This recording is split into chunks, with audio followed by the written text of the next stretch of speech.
నమస్తే, welcome to hit TV. నేను శ్వేత. ఈ రోజు మనతో పాటు ప్రముఖ జ్యోతిష్య పండితులు బ్రహ్మశ్రీ సుభాష్ శర్మ గారు ఉన్నారు. నమస్తే సుభాష్ శర్మ గారు. శ్రీమాత్రి నమః. సుభాష్ శర్మ గారు 2025 సంవత్సరం స్టార్ట్ అయింది. అవును. పండుగ, తొలి పండుగ సంక్రాంతి రాబోతుంది. సంక్రాంతి కంటే ముందు అందరికి భోగ భాగ్యాలను ప్రసాదించే భోగి రాబోతుంది. ఈ సంవత్సరం భోగి విశిష్టత ఏంటో మీ మాటల్లో చెప్పండి గురువు గారు. తప్పకుండా తెలియజేస్తారమ్మా. ముందుగా ప్రేక్షకులందరికీ శ్రీమాత్రే నమః, శ్రీ గురుభ్యో నమః. ఓం జ్ఞాని నామ్నపి చేతాంసి దేవి భగవతి హిస బలాయ కృష్ణమోహాయ మహామాయ ప్రయశ్చతి. చాలా అద్భుతమైనటువంటి రోజుతో ప్రారంభమవుతుంది మనకు పండగ. ఎందుకంటే పౌష్యమాసంలో ఈ భోగి పండగ అనేటటువంటిది ఎన్నో రకాలైనటువంటి అద్భుతాలతో కూడుకొని వస్తున్నటువంటి పండగ భోగి పండగ. ఎందుకు అనంటే గనక ఈ భోగి పండగ రోజే మనకు పౌర్ణమి ప్రారంభమవుతుంది. అలాగే పౌర్ణమితో పాటు ఆ రోజు సోమవారము, అందులోనూ ఆరుద్ర నక్షత్రము, అందులోనూ కుంభమేళ ప్రారంభమయ్యేటటువంటి అద్భుతమైనటువంటి సుముహూర్తము. ఇలా అన్ని రకాలైనటువంటి రోజులు ఒకే రోజున రావడం అనేటటువంటిది మనిషి జీవితంలో అత్యద్భుతమైనటువంటి రోజు అని చెప్పుకోవచ్చు. అంటే జ్యోతిష శాస్త్రంలో ఏం చెప్తారంటే తిథి వార నక్షత్ర ముహూర్త యోగ కరణాలతో కూడుకొని వచ్చినటువంటి రోజు మనిషి జీవితాన్ని ఉద్ధరింపజేసేటటువంటి రోజు, మనిషి జీవితాన్ని మార్చుకునేటటువంటి రోజుగా కూడా జ్యోతిష శాస్త్రంలో చెప్తారు. అందులోనూ ఈ యొక్క భోగి పండగకు ప్రధానమైనటువంటి విశేషం ఏంటి అంటే గనక సోమవారము రావడము, అది పౌర్ణమితో కూడుకొని రావడము, అందులోనూ ఆ రోజున భోగి పండగ మనుషులందరికీ భోగ భాగ్యాదులను ప్రసాదించేటటువంటి భోగి పండగ రావడము, అందులోనూ ఆరుద్ర నక్షత్రంతో కూడుకొని సోమవారం రావడము, అందులోనూ ఆ రోజున ప్రత్యేకంగా మహాకుంభమేళ ప్రారంభమయ్యేటటువంటి రోజు ఏదైతే ఉందో ఇది చాలా పరమ పవిత్రమైనటువంటి రోజు, అతి శక్తివంతమైనటువంటి రోజు అని చెప్పుకోవచ్చు. ఎందుకంటే ముహూర్త బలము మనిషి జీవితాన్ని నిర్దేశిస్తుంది. ఒక ముహూర్త బలము మనిషి జీవితాన్ని మార్పు తీసుకురావడానికి సాక్షిభూతం అవుతుంది. అందుకే ఈ ముహూర్తం ఏదైతే ఉంటుందో సోమవారం భోగి రోజున వచ్చేటటువంటి నక్షత్రం కానీ, యోగం కానీ, కరణం కానీ, ముహూర్తం కానీ మనిషి జీవితాన్ని ఉద్ధరింపజేసుకోవడానికి భగవంతుడు మనకు అందించినటువంటి అద్భుతమైనటువంటి ముహూర్తంగా మనం చెప్పుకోవచ్చమ్మా. అందుకే ఈ ముహూర్తానికి అంత ప్రాధాన్యత. ఆ రోజున ప్రతి ఒక్క సాధకుడు ఆ రోజు భోగి పండుగ రోజు మనం ప్రత్యేకంగా ఏం చేస్తాము, ఇంటి ముందర భోగి మంట వేస్తూ ఉంటాము. ఆ భోగి మంటల్లో మనకు ఉన్నటువంటి పాత వస్తువులన్నీ కూడా ఆ భోగి మంటలో వేసి దగ్ధం చేసేస్తూ ఉంటాం. అంటే ఇంట్లో ఉన్నట్టు చాట, చీపురు, కర్రలు ఏవైతే ఉన్నాయో, మనకు పనికి రానటువంటి వస్తువులు ఏవైతే ఉన్నాయో అవన్నీ కూడా భోగి మంటల్లో వేస్తాం. ఎందుకు వేస్తాము అంటే ఏదైతే మనకు పనికి రానటువంటి వస్తువు ఏదైతే ఉంటుందో అది మంటల్లో వేసి ఆ వస్తువుకి మనం మళ్ళీ తెల్లవారితే కొత్త వస్తువులు కొనుక్కుంటాము. ఇప్పుడు ఉదాహరణకు మన ఇంట్లో చీపిరి లేదనుకోండి, చీపిరి పాడైపోయింది కాబట్టి మనం ఏం చేస్తాము, తెల్లవారితే కొత్త చీపిరి తీసుకొస్తాము. మన ఇంట్లో ఏదైనా పనికి రానటువంటి వస్తువులు పాడైపోయాయి అనుకోండి, మళ్ళీ మనకు అది ఏదైనా వస్తువు పనికి వస్తుంది అనుకుంటే మళ్ళీ కొత్త వస్తువులు తీసుకుంటే కొత్త ధనానికి మార్పు చెందేటటువంటిది, కొత్త ధనానికి శ్రీకారం చుట్టేటటువంటిది భోగి పండగ. అందులోనూ భోగి అంటే సంస్కృతంలో భోగి అంటే ఏంటంటే భోగాలు అని అర్థము. అంటే మనిషి జీవితంలో అనుభవించేటటువంటి ఐశ్వర్యకారకమైనటువంటి భోగాలు ఏవైతే ఉంటాయో అవి అన్నీ అనుభవించడానికి కారణమైనటువంటిదే ఈ భోగి పండగ. అందుకే ఈ భోగి పండగ రోజు మనుషుల భోగి రోజున ఏం చేస్తారో తెలుసా అండి, మా చిన్నతనంలో ఏం చేసేవారు అని అంటే గనక భోగి పండగ రోజు ఒక మానుక ఉంటుంది. మానుక అంటే తెలుసా అండి, ఈ బియ్యం కొలుస్తుంటాం, కొలిచే మానుక. ఆ మానుకలో రేగిపళ్ళు వేసేవాళ్ళు, చెరుకు గడలు వేసేటటువంటి చెరుకు ముక్కల గడులు వేసేటటువంటి వారు, చిల్లన నాణాలు వేసేటటువంటి వారు, జామకాయలు వేసేటటువంటి వారు, అలాగే ఈ యొక్క శనగలు ఉంటాయి చూసారా, పచ్చి శనగలు అంటే కావి కాదు, అంటే శనగలు అంటే డైరెక్ట్ పంట నుంచి కోసుకొని వచ్చినటువంటి శనగలు ఉంటాయి.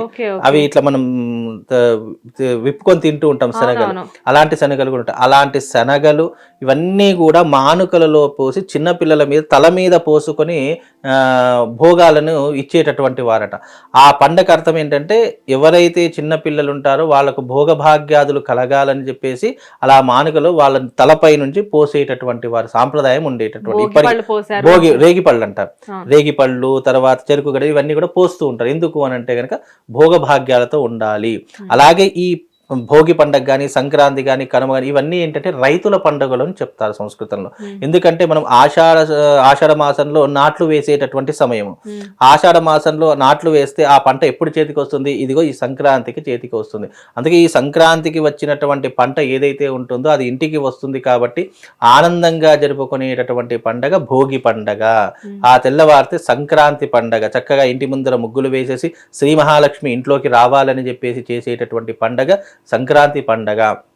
కనుమ అంటే ఇంట్లో ఈ ఎడ్లను పూజిస్తూ ఉంటారు. ఇంట్లో అప్పట్లో రైతులు అనేటటువంటి ఇప్పుడంటే డబ్బు పెరిగిపోయింది, ఆచారాలు తగ్గిపోయాయి, కానీ ఇప్పుడంతా డబ్బుమయం అయిపోయింది. డబ్బు ఉంటే చాలు అనుకునేటటువంటి ప్రపంచంలో బ్రతుకుతున్నాం. కానీ పాతకాల పద్ధతులు ఏంటంటే కనుమ రోజున మన ఇంట్లో ఉన్నటువంటి ఎడ్లకు పూజించారు. ఎందుకంటే దాని ద్వారానే పంట వచ్చింది కాబట్టి, అవి కష్టపడి దున్నితే గనక మనకు పంట వస్తుంది కాబట్టి ఇప్పుడు దాని ద్వారా దానికి మన ఇంట్లో ఆవులను కూడా మహాలక్ష్మి స్వరూపంగా పూజించేవారు.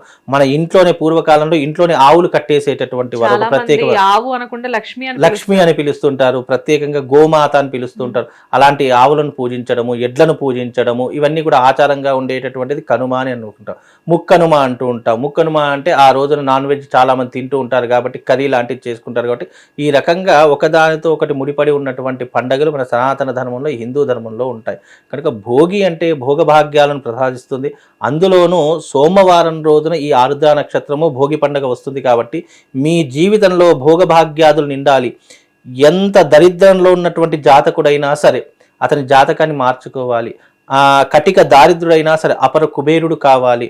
జీవితంలో వివాహం కానటువంటి వారు, సంతానం లేనటువంటి వారు ఈ భోగి పండుగ రోజున ఏం చేయాలో చెప్తాను. ఎవరికైతే దగ్గరలో ఉన్నటువంటి శివాలయం ఉంటుందో ఆ శివాలయానికి వెళ్ళి ఆర్ద్రాభిషేకం చేసుకోండి. ఎందుకంటే ఆ రోజు శివుడు జన్మించినటువంటి నక్షత్రము ఆరుద్ర నక్షత్రము. మనకు ఒక శివరాత్రి రోజున మనం అభిషేకం చేస్తే ఎంత పుణ్యం వస్తుందో, 1000 శివరాత్రులు అభిషేకం చేస్తే ఎంతనైతే పుణ్యం వస్తుందో ఆ ఒక్కరోజు అభిషేకం చేస్తే అంత పుణ్యం వస్తుందట. అందుకే ఈ యొక్క ఆర్ద్ర నక్షత్రము సోమవారం పౌర్ణమితో కూడుకొని వచ్చేటటువంటి రోజు అత్యద్భుతమైనటువంటి రోజు. ఆ రోజున మీ మనసులో ఉన్నటువంటి సంకల్పం చెప్పుకొని పరమశివుడికి అభిషేకం చేసుకోండి. తప్పకుండా మీ మనసులో కోరికలు నెరవేరుతాయి. ఆ సాక్షాత్తు ఆ పరమేశ్వరుడు మీకు రక్షగా ఉంటాడు. ఇది నమ్మినా నమ్మకపోయినా వాస్తవం. మనకు పురాణాలలో ఉన్నటువంటి ఒక గొప్పనైనటువంటి రహస్యం ఏంటంటే శివుడు జన్మించినటువంటి నక్షత్రము సోమవారం వచ్చింది అంటే సాక్షాత్తు కైలాసనాథుడు భూమి మీదికి వచ్చేటటువంటి అద్భుతమైనటువంటి రోజు అని చెప్తారట. ఆ శివుడే మనతో ఉంటే మనకి ఏ గ్రహం ఏం చేస్తుంది? అందుకే మనకు జాతకం ఎంత దారిద్రంగా ఉన్నా, ఎన్ని ఇబ్బందులున్నా, మనకు వివాహం కావట్లేదని బాధపడుతున్నా, సంతానం లేదని బాధపడుతున్నా, దారిద్రంతో మనం ఉంటున్నామని బాధపడుతున్నా ఒక్కటే ఒక ఉపాయము. ఈ సోమవారము భోగి పండగ రోజు శివాలయానికి వెళ్ళి అక్కడ అభిషేకం చేసుకోండి. అలాగే ఎప్పుడైతే మనము నీళ్లు పోయడం ప్రారంభం చేస్తామో ఆ నీళ్లు ఉత్తర ద్వారం గుండా ప్రాణమట్టం ద్వారా కింద పడుతుంటాయి. మనం నీళ్లు పోస్తున్నటువంటి సమయంలో ఒక చుక్క కూడా నీళ్లు కింద పడకుండా దాని కింద ఒక పాత్రను పెట్టి ఆ నీళ్లను గనక తీర్థంలా సేవిస్తే మనకున్నటువంటి రోగ సమస్యలు దూరం అయిపోతాయట.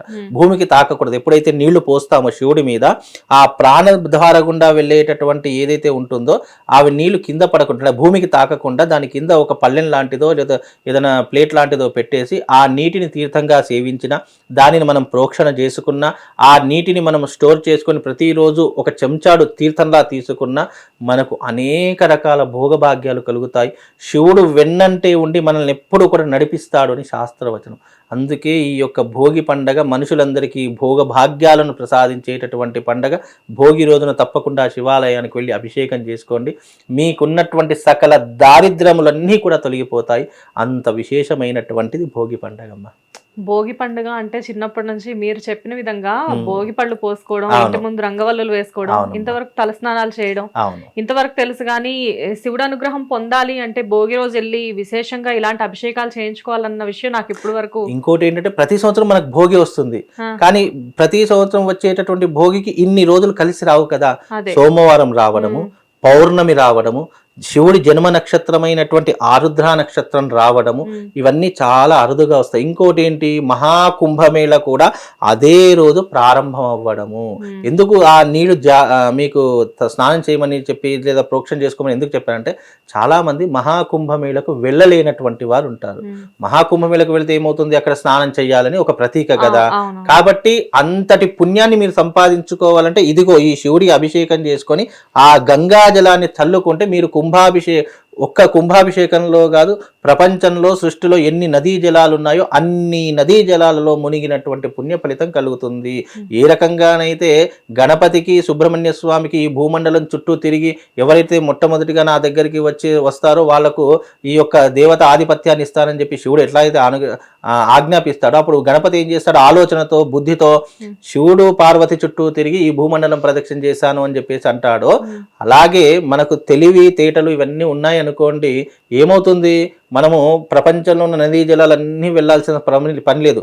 ఇదిగో ఇలాంటి పుణ్య సమయాలు వచ్చినప్పుడు, ఇలాంటి తిథివార నక్షత్రాలు వచ్చినప్పుడు ఆ జలాన్ని తీసుకొని మన నెత్తి మీద చల్లుకుంటే చాలు, దాంతో స్నానం చేస్తే చాలు, అది తీర్థంలా సేవిస్తే చాలు, ప్రపంచంలో ఎన్ని నదులున్నాయో, ఎన్ని సముద్రాలున్నాయో, ఎన్ని విశేషమైనటువంటి గోదావరి క్షేత్రాలు ఉన్నాయో వాటన్నిటిలో ఒకేసారి మునిగితే ఎంత పుణ్యం వస్తుందో, ఇదిగో ఆ రోజు అంత పుణ్యం వస్తుంది.